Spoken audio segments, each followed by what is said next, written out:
What is up, everybody, and welcome back to another episode of the All Things Liverpool podcast. It's me, usual host Anish Dogra, back again with so much to talk about with everything that's gone on with Liverpool over the last 10 to 14 days. And of course, everything in general that's gone on off the pitch and of course elsewhere in football. So lots of stuff to talk about, as you can see there at the bottom. And let's just get right into it. So Chelsea game, what a great game of football that was. As a neutral, I don't think you could have asked for a better game this season, particularly the first half.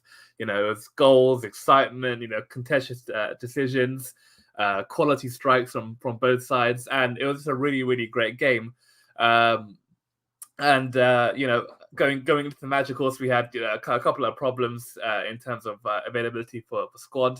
Addison, Firmino, and Joel Matip, I think, all had COVID, which was, of course, a blow for us, especially Addison and Joel Matip, being our number one keeper and our second choice centre back, or the centre back next to Van Dijk. But I thought all in all, we did okay-ish, to put it lightly, because whilst we went 2-0 up and two good goals, I generally thought we did not play well at all. From the first minute till the last, I never felt that we were in control of that match. I thought the midfield of Hendo, Fabinho, and Milner were just really poor all game. And in all honesty, I think if not for Kelleher, I'll probably talk about him a bit more a little later. We could have lost that game. But starting with the game, it was good. We played the game as we would being an away team in a really tough crowd and a tough game against a very good team. You sit back, you soak up the early pressure that they will of course bring to you, and you try to hit them on the counter attack. And given the pace that we have at fullback and of course up front with Salah, Mane, and Jota, we're always going to be a threat. And that's quite literally how our first goal came. So I think we cleared the ball. Jota picked it up, and a hopeful forward pass to Mane, and we benefited highly from it. Of course, the goal should never happen in a thousand attempts. Trevor Chalobah simply just gets to clear the ball with his left foot, and it's job done. So it's showing obviously the inexperience that he has. He has done well this season for Chelsea, but being a young player and making his debut season in the Premier League, he is bound to make mistakes. And against Liverpool and against Mane, who is really good at anticipating errors, he made the fatal error. But Mane, very happy for him, because obviously he's been in a bit of a drought in terms of goals. I think that was his first since scoring against Arsenal, which was in late November. So a really important goal to give him some confidence. And give him some belief going into AFCON. But of course, in fact, have I just forgotten? He may not even should have been on the pitch. Because literally within seconds of kickoff, Konate, as we normally do, we pass the ball back, and then the centre back normally kicks it towards the left of the goal, where all our players surround that corner. But yeah, Mane, he went up. He had eyes on the ball. He wasn't looking at Aspilicueta for 1 second, which crucially, which was a big factor, I think. But if that was with an elbow rather than the arm, because after so many replays, I can conclude that he did go with the arm and not an elbow. But even still, we have seen them as red cards in the past, and because literally it was within 5 seconds of the match, I think that saved Mane from getting his marching orders so early. So of course, quite fortunate there, but you need a bit of luck in games, and we clearly got it there. But 1-0 up, it was really good, and our record at Stamford Bridge is actually quite impressive. Mane especially, because he scored twice there last year in a 2-0 win, and I think in years gone by, particularly under Jurgen Klopp, I think we've only lost one game back in 2018 when we had just beaten Roma in the Champions League semi-final, and we were obviously very tired from that game, and of course had quite a few players out with injury. But our form in general at Stamford Bridge is very good, and going 1-0 up was obviously really important, given everything that we've been through over the last week with our form. and of course with Man City, setting an unrelenting pace. And then it just kept on going from there really. So Chelsea, looked to break us down, looked to get past us, but we held firm. I thought Kelleher for the made some really really important saves as well. And of course, it got even better for us, when Salah made it 2-0 with his, 16th league goal of the season, and maybe like his 22nd or whatever it is in all comps. Simply, he's just the best. Like that right hand side with Trent and Salah, that combination is so lethal for us. With Trent's passing ability and the amount of assists he churns out, and of course the relationship he has with Mo, it was so impressive, and and it paid off once again. A really really great ball, but the touch from Salah, he literally kills Marcos Alonso with that one touch. Literally, takes it around him, and there's no way that Alonso will catch up. Given how much slower he is compared to Salah, and the fact that if he does grab a hold of him, it would have been a penalty. But even then, he still has so much to do, and I don't think the goal was spoken enough from many pundits or experts, because after seeing it so many times, the way he shapes his foot is so clever, because it looks like he's going to shoot in the far corner, try to bend it around Mendy into that left post. But given the form he is and the form that he's on, and of course the intelligence that he has, he's so quick in his mind and of course in his feet. He just whips it into that near post, and it's so clever that Mendy doesn't anticipate it. Normally you'd be quite critical of goalkeepers if they let a goal in at their near post, but I don't think you can blame the keeper there, because like I said again, he was just so smart, Salah, with how he meant to shoot. Instead of going to that far post, he puts it in near post, and we go 2-0 up. So 25 minutes in, 2-0 up, things look really really good, and of course, given everything that's gone with Chelsea, of course, with Lukaku, which we'll discuss a bit later. But in general, like, things at Stamford Bridge have not been very, settled recently. I don't think they're not playing well. They're not getting many results. And, even if they are winning games, they're scraping it by the skin of their teeth. And I've just seen a stat now, which even after this game, it's now 6 draws in their last 7 games, or five in their last 6, and it would have been all draws had they not got a late penalty against Leeds a couple of weeks ago. So things at home obviously aren't doing particularly well for them. Injuries, Lukaku situation, and of course contract situation, which does play a part in football, particularly when things are when players' contracts are coming towards the end. So of course the situation with Chelsea is that they have Andreas Christensen, Antonio Rudiger, Cesar Azpilicueta all out of contract at the end of the season. Thiago Silva, who just extended his deal to 2023 today, was also another, but he was never in question. But the fact that those 3 players who all, 2 of those 3 started yesterday, Azpilicueta at wing back and Rudiger at centre back, the fact that their contracts are still up, and the Chelsea can't tie them down to a new deal, it's clearly making a difference, because it reminds me of the time when Sterling left Liverpool. This just before he left Liverpool. So in 2015, that season before so April 2015 time, he was clearly suffering on the pitch. His performances weren't good. His persona and the way he was playing, it just wasn't at it, and clearly he had the move on his mind to Man City. Given that we tried to offer him so many contracts at the time, he kept on turning them down, and obviously his heart and mind was set on moving to Manchester. And it's very similar now to the Chelsea's situation with Rudiger, Azpilicueta, and Christensen. I think clearly all 3 of them are.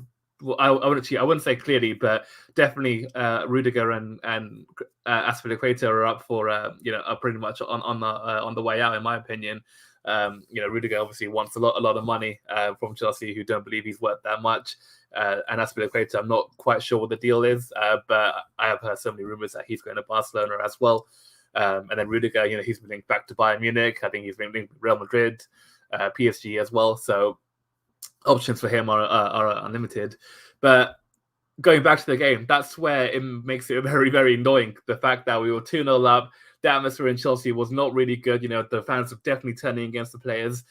Mason Mount, was being checked to get a red card. It was never a red card, and it would have been a really, really poor decision if he was sent off. But it's decisions like that was going in our favor and going against him. But stupidly, we just let the game away. And honestly, it literally comes down to the two midfielders who I think had a really, really poor match. James Milner, for his role in conceding the free kick, which led to the first goal, and Henderson for the second. So talking a bit more about the first goal, Milner, like Kai Havertz on that right wing, he's going absolutely nowhere. He's literally running towards the byline. All Milner has to do is just put his body in front, not like barge him or touch him or do anything towards Havertz, and it will go out for a goal kick. And even if by some miracle Havertz does keep it in, he's got, I think, Kanate there, he's got Tsimikas there, so there's more than enough cover, and it's just a needless free kick to give away for Chelsea. And even then, when the ball came in, Kelleher again did really, really well because it was a very difficult ball. Literally, I think Alonso whipped it in. It was going towards goal. There's so many players surrounding him, but he got a very, very good punch, strong punch, cleared the box, cleared the penalty area. But Kovacic, I mean, what can you say about that? I mean, there's nothing you can really do about it. You just got to sit there, admire it, say, "Wow, what a goal!" And fair play to him because it's unbelievable technique. The ball coming down towards him, and he does the I think it was the Di Canio kind of volley where he like scissor kicking it in the air, and it was absolutely spectacular, and a wonderful goal. But of course, from our point of view, easily avoidable if Milner never gave away that free kick, and maybe if the players got out a bit quicker to Kovacic. But annoying, but that's fine. It's Chelsea. They are still a very good team, and it was never going to end 2-0. The way Chelsea are, they still have a lot of quality even with all the problems. So conceding a goal is fine. You can understand that. But then it was terrible after that. Literally 5 minutes till halftime, and then plus whatever minutes, however many minutes added on in injury time. We just literally did nothing that we have done in the years we won the Champions League and the Premier League. That mean streak, the fact that we were so difficult to break down, you couldn't get past that forward line. That forward line would firstly press you so much that you couldn't get out. And if they did, then the midfield would be hounding you. And even if you got past the midfield, the defense was airtight. You literally couldn't pierce them whatsoever. And everything that was so good about those 2 years where we were so difficult to break down and so horrible to play against, it was literally the opposite against Chelsea. For starters, clearing, I think we cleared the ball. Salah has to, okay, I know it's Rudiger, I know it's centre back, but Salah is a very strong person.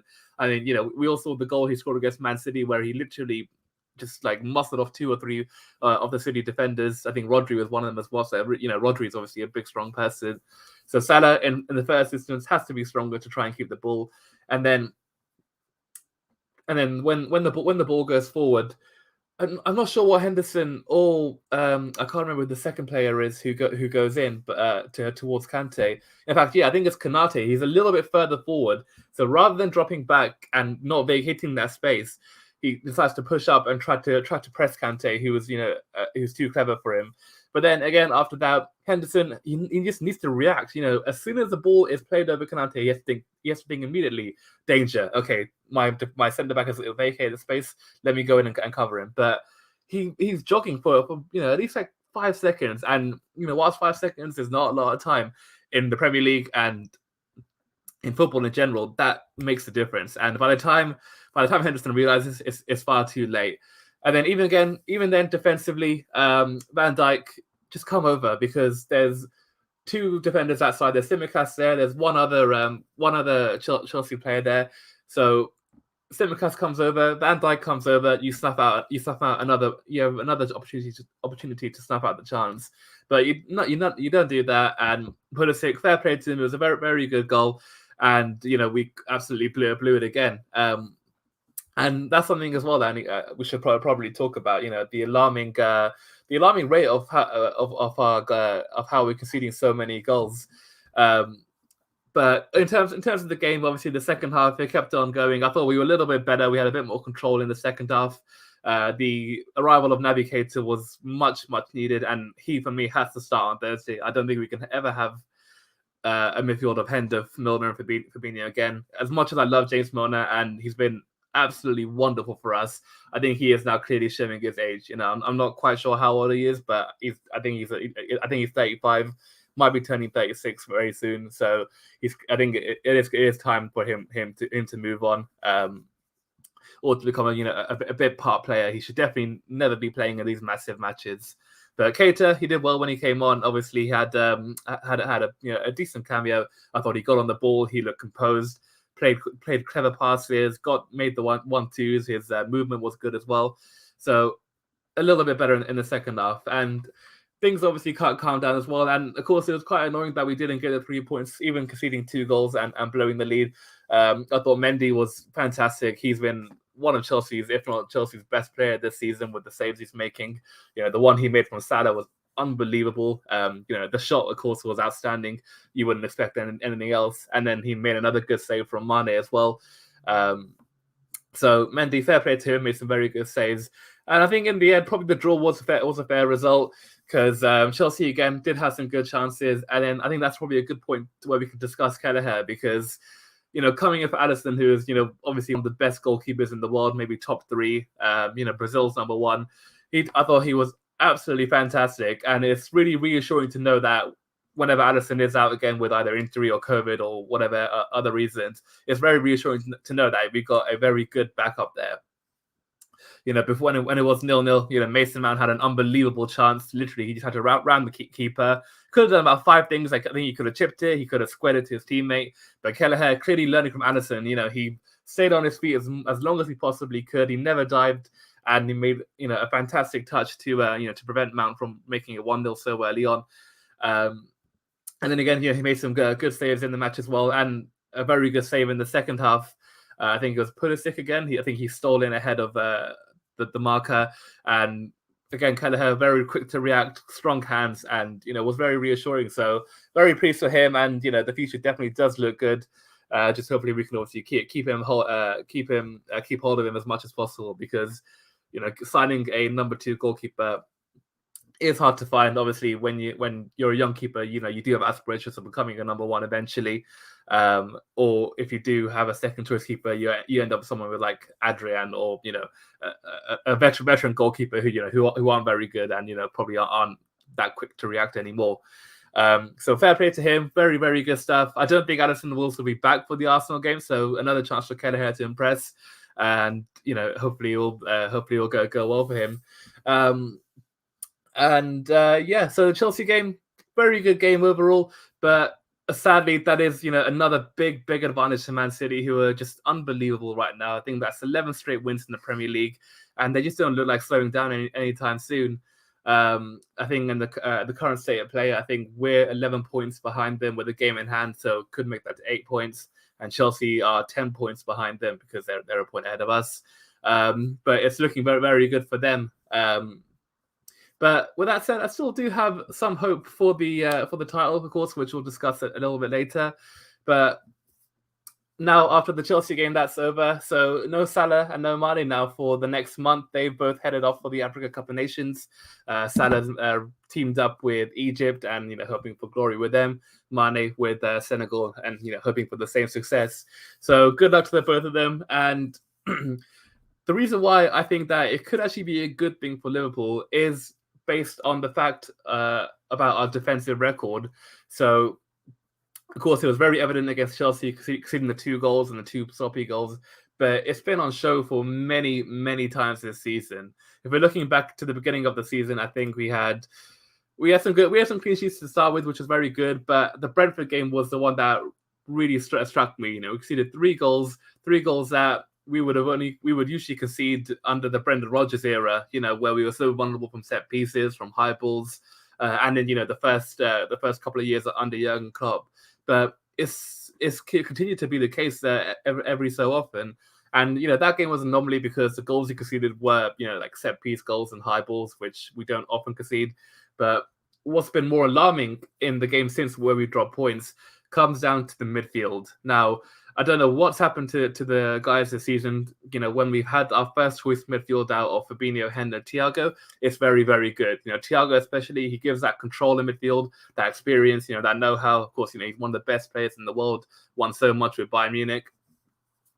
And when he's on the pitch, we're fantastic. When Thiago's there, he knows when to slow it down, and simultaneously he knows when to speed it up. But not only that, he's obviously got a tackle on him as well. I've noticed so many times where he gets his foot stuck in, gives away some fouls, but that's okay. When your attention is there, you're gonna win. You're gonna win the ball more often than not. But when he's not there, then the drop is really alarming. Henderson and Fabinho, of course, are very good. They're very solid. But Hendo, he hasn't been in the best of form recently. I think he's maybe he's a bit tired, or he's suffering some kind of knock, but he's looking a bit shaky the last couple of weeks. So he needs to try and find his form as quickly as possible. But then you look at the other options there. So you got Oxlade-Chamberlain, who good going forward, good ball carrier, but not completely sound defensively. James Milner getting too old. Naby Keita injury prone. Curtis Jones too young, and of course coming back from injury as well. So it's a real problem from midfield, because every kind of goal we concede, it comes down to that area, and the midfield not working hard enough or not closing the space down quick enough to prevent that first pass from going over, or even if that pass does go over, they're not tracking back quick enough to protect the defense from the opposition attack. So that's clearly a problem for us, and I think the reason why that's kind of been neglected this season is purely before the form of our attackers. Salah, namely, given that he scored 20-something goals this season. But if you look at the goals he scored, Trent's got a couple, even Henderson's got a few, Keita's got a few from midfield. There's been goals everywhere. Mane, I think he's on 8 or 9 in the Premier League. Shota's on 10. Even Firmino, he's not played that much this season, but I think he's got 6 or 7 this season. So goals have been, they've been flowing in left, right, and center. We broke that record recently of, the most consecutive games scoring 2 or more goals in a match. So whilst that's been amazing and it's been so good to watch going forward, it's clearly costing us defensively, because maybe it's a mindset thing with the team as well, that they think, all right, it doesn't matter if you concede 1 goal, we'll score 2, or it doesn't matter if you concede 2, we'll score 3. But that's what that's the kind of football we were playing in the year where in the Gerrard season where we slipped, when we had Suarez and Sturridge up top. We were literally winning games 5-3, 6-2, 4-2, 4-3, and it's obviously not sustainable, to win a championship, because as the old saying goes, goals win games, but defenses win titles, and clearly defensively we're not at it. Because let's just have a look at the at the league table, because I'll be interested to see how many goals you conceded this season. So City out on top on 13, but we've conceded 5 more goals on 18, which is too much for a defense to go for the Premier League title. Even Chelsea, their defense has been a bit shaky lately, but they still haven't conceded as many goals as us. And in fact, Wolves, wow, look at that. They're on 14 goals this season. That's very impressive as well. But that's clearly an issue for us with the goals that we're scoring, which means that the defensive midfield are a bit more lax. Now, obviously, with Salah and Mane both leaving for the Africa Cup of Nations, they'll miss the next, I think, 4 weeks. I think they'll be back in early February or mid-February. So with that, they'll miss obviously the 2 Carabao Cup games against Arsenal. They'll miss 2 league games against Brentford and Crystal Palace, and then the 2 FA Cup games, which they wouldn't have played anyway. But in those 4 matches, which are very, very important, the 2 Carabao Cup games and 2 league games, we had to switch on defensively. Now that we haven't got that attacking prowess, in fact, I don't even know what kind of attack we're gonna field against Arsenal. But without those 2, we have to be much tougher, much more resolute to defeat, to get past, and start grinding games out. Start winning games 1-0, 2-0. Rely on set pieces again, which we were so good with a couple of years ago. And but that's why I think it could hopefully be a blessing a blessing, because when Salah and Mane do eventually come back, then hopefully we would have gone a run on winning many games, keeping clean sheets in most of them, and more importantly, not looking vulnerable in midfield. And that's something that obviously we need to improve if we still want to have aspirations of catching up with Man City and winning the cups and obviously the Champions League. So definitely things to improve upon, but Jurgen Klopp is no idiot. He'll know what to do. He's absolute genius when it comes to getting the best out of the players and spotting weaknesses, and I have no doubt that he'll fix it. So hopefully, again, that obviously will come into immediate effect ahead of the Arsenal game on Thursday, which is the Carabao Cup semi-final time. So 2 games away now from reaching Wembley and getting back and getting a chance of another piece of silverware. And of course, it's a very, very important game now because obviously the Carabao Cup and FA Cup, they don't take too much precedence in modern football now. I would say, particularly if you're someone like City, Chelsea, Liverpool. I was going to say Man United, but I don't think we can count them anymore. But yeah, if you're one of those three clubs, your 2 goals are either the Champions League or Premier League, and obviously the cups take a back seat. It's where you get your fringe players to play, and you get the kids some minutes. But given that we now progress through the rounds, we got past the 3rd round, 4th round, quarterfinal with that Leicester penalty shootout win. When you're so close, it does mean a lot now. And coming up against Arsenal, who are in really, really good form, if I'm being totally honest. I know they lost against Man City, but I thought they were so impressive in the first half. They were 1-0 up, should have been 2-0, should have had a penalty. Martinelli, I thought, was really, really, really threatening, and unlucky not to get a goal. And it literally, came down to obviously the red card, which was, I think, because it was 2 yellow cards, I think it was harsh, based on the fact that I don't think the first yellow card, I think it was just a bit of dissent. I think that's harsh. I don't think you need the referee needs to book him for that. And the second one was a yellow card offense, so no problem with that one. So for me, Gabriel, unfortunate not to get sent off. And even then, with 10 men, Arsenal, they were very resolute defensively, and it literally took, a scrappy winner from Rodri. I think the ball just kindly broke to him 6 yards out. He was never going to miss, and Arsenal were unfortunate not to get anything from that match. So going into this game against Liverpool, and of course prior to Man City, they were on a 4-match winning run in the league, scoring lots of goals from everywhere as well, and keeping lots of clean sheets. I think they'll definitely fancy their chances against us.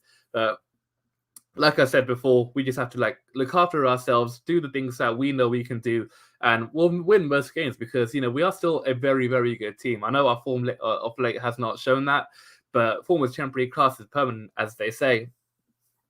And given that the bad patch that we're currently in, I think it's a perfect opportunity, and a different feeling as well. The cup games are obviously it doesn't hold the same weight as a Premier League. It's not 3 points. It's it's whatever result does. And even if you come away with a draw or a 1-0 defeat, maybe it's still not the end of the world. You can still turn it around. But we obviously want to make sure we get off the perfect start. It'll be a tough match, tough atmosphere. I think Mikel Arteta will be back as well in the dugout after his quarantine. Sadly, I don't think Jurgen Klopp will be back yet. He's still isolating. But hopefully, we come away with a positive result from that match. And of course, now we are in January, which is particularly known as the transfer period. Excuse me. Lots of obviously deals to be done, and given the, I wouldn't say the precarious situation we're in, but we're in a place where I think upgrades are needed to be made now. I'm not normally one who's bothered about transfers, and with the investment that we've made over the last couple of years, I actually thought it was fine enough, because we don't really suffer from injuries in defense and in attack. But the problem is the quality, and secondly, the midfield options. And given that, obviously, the midfielders are obviously injury prone, old and or inexperienced, and of course now Salah and Mane are both heading off, and obviously their futures are still far from certain. I think it would be obviously a good time if you can invest in the window. There have been a couple of players linked in in the last few days, namely Dennis Zakaria from Borussia Mönchengladbach. I'm being totally honest, I've not seen too much of him, so I'm not sure what kind of player he is. But apparently he's available for just £6 million with his contract expiring at the end of the season. So if you could get him now, that would be absolutely fantastic. and he's 25 years old, which is one thing I do know. He'll be a really, really good investment for us, and someone who could definitely improve that midfield and be a good option for the next 4, 5, 6 years. And then, of course, I think the other one was Adama Traore from Wolves, who I heard had a good match there. I didn't watch the game against Man United, but there's definitely talk about him. And again, with him not signing another contract, I think Wolves are apparently looking for around 20 million for the man. And with Adama Traore, we've all seen him for so many times. He's got unbelievable pace, unbelievable strength, really, really good dribbling. All he misses is the end product. And whilst some might not be too excited about the idea about Traore, if he did come to Anfield, I would absolutely love it, just based on the fact that I think so many people have said that if Traore had someone like a Klopp, Guardiola, Conte, Tuchel, one of those elite managers, there will be no question that he could improve and become a really, really exciting and prolific forward. So those are the two names that have been linked for Liverpool over the last couple of days. I think Zakaria could be a bit more likely than Adama Traore, but if we can pull both off, that would be absolutely fantastic, and hopefully it does happen. And then lastly, obviously, to round things off, obviously we've got Lukaku, which is basically the biggest story in football right now after his comments. So I'm not sure if, I'm sure you've all seen it, but for those who haven't, he basically talked about that he's very unhappy at Chelsea, even though he just signed less than 6 months ago. He talked about Tuchel and how that he's adjusted his playing style, which doesn't benefit Lukaku. And that he was basically talking up a return to Inter Milan and saying how much he loved being in Italy, how much he adored the club and the fans and the whole city. So obviously it's far from ideal for Chelsea, given that he is their club record signing, cost nearly £100 million.